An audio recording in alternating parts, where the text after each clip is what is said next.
বৰ্তমান মই উপস্থিত আছোঁ আপোনাৰ মানকটা ৰোডত, যিটো এই ৰাস্তাটো যদি দেখিছে আপুনি, এইটো খনিকৰ তিনিআলিৰ পৰা সোমাই আহি মেইন বাইপাছৰ পৰা এইটো যাব চিধা আপোনাৰ চকীডিংগি চাৰিআলিলৈ। আৰু খনিকৰৰ পৰা 1 কিলোমিটাৰ সোমাই আহিয়ে মই উপস্থিত আছোঁ হাতীমৰা গাঁৱলৈ সোমাই যোৱাৰ যোনটো ৰাস্তা, সেই ৰাস্তাটোতে আছোঁ।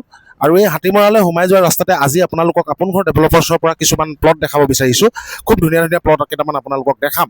আৰু এইটোৱে হাতীমৰা তিনিআলিলৈ সোমাই যোৱাৰ মেইন ৰোড, যিটো আপোনাৰ মানকটা তিনিআলিৰ পৰা যদি সোমায় তেতিয়াহ'লে 1 কিলোমিটাৰতে অৱস্থিত আছে। আৰু এই তিনিআলি আমি সোমাই গৈ আজি হাতীমৰা প্লট আপোন ঘৰৰ ডেভেলপাৰ্ছে আপোনালোকৰ কাৰণে লৈ আহিম কেইটামান প্লট, ভাল ভাল প্লট। আপোনালোকে আপোনাৰ সপোনৰ ঘৰখন, আপোনালোকৰ সপোনৰ মাটি টুকুৰা কিনাৰ এটা প্ৰয়াস আমি চলাইছোঁ। ডিব্ৰুগড়ৰ ছেইণ্ট ছেভিয়াৰ্ছ স্কুলৰ পৰা 1 কিলোমিটাৰ দূৰত্বত অৱস্থিত হাতীমৰা গাঁৱৰ এটা প্লট, 1 কঠা 3 লোচা প্লট। আপোনালোকে চাব পাৰে এইটো প্লট, 1 কঠা 3 লোচাৰ এইটো প্লট আছে। আপোনাৰ সীমাটো মই দেখাই দিব বিচাৰিছোঁ, সীমাটো আপোনালোকে চাই লওক। এই যিটো খুঁটা দেখিছে, এই খুঁটাটোৰ পৰা সেই খুঁটাটোলৈকে এই টোটেল এই প্লটটো 1 কঠা টোটেল 3 লোচা মাটিৰ এইটো প্লট হয়। আৰু এই প্লটতে আপোনালোকে সুন্দৰকৈ আপোনালোকৰ সপোনৰ ঘৰখন বনাই উলিয়াব পাৰিব। আপোনালোকৰ সপোনৰ যদি মাটি হয়, আপোনালোকে আপোন ঘৰ ডেভেলপাৰ্ছক কণ্টেক্ট কৰিব পাৰে। এই মাটিটুকুৰা ক্ৰয় কৰাৰ পৰা লৈ আৰু ঘৰ বনোৱালৈকে আমি সম্পূৰ্ণখিনি দায়িত্ব আপোনালোকৰ আগত মই ল'ম। আপোনালোকক যিটো টাইম ফ্ৰেম দিম, সেই টাইম ফ্ৰেমৰ ভিতৰত আপোনালোকক প্ৰতিশ্ৰুতি সম্পন্নৰে ধুনীয়াকৈ গোটেই বস্তুখিনি আপোনালোকক অৱগত কৰাইছোঁ।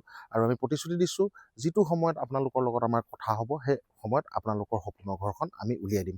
এইটো হ'ল হাতীমৰা গাঁও, ছেইণ্ট ছেভিয়াৰ্ছ স্কুলৰ পৰা প্ৰায় 1 কিলোমিটাৰ দূৰত্বত অৱস্থিত। দেখিছে কিনাৰৰ প্লটবিলাক দেখিছে, গোটেই অলম'ষ্ট পূৰা ফুলফিল হৈ গৈছে।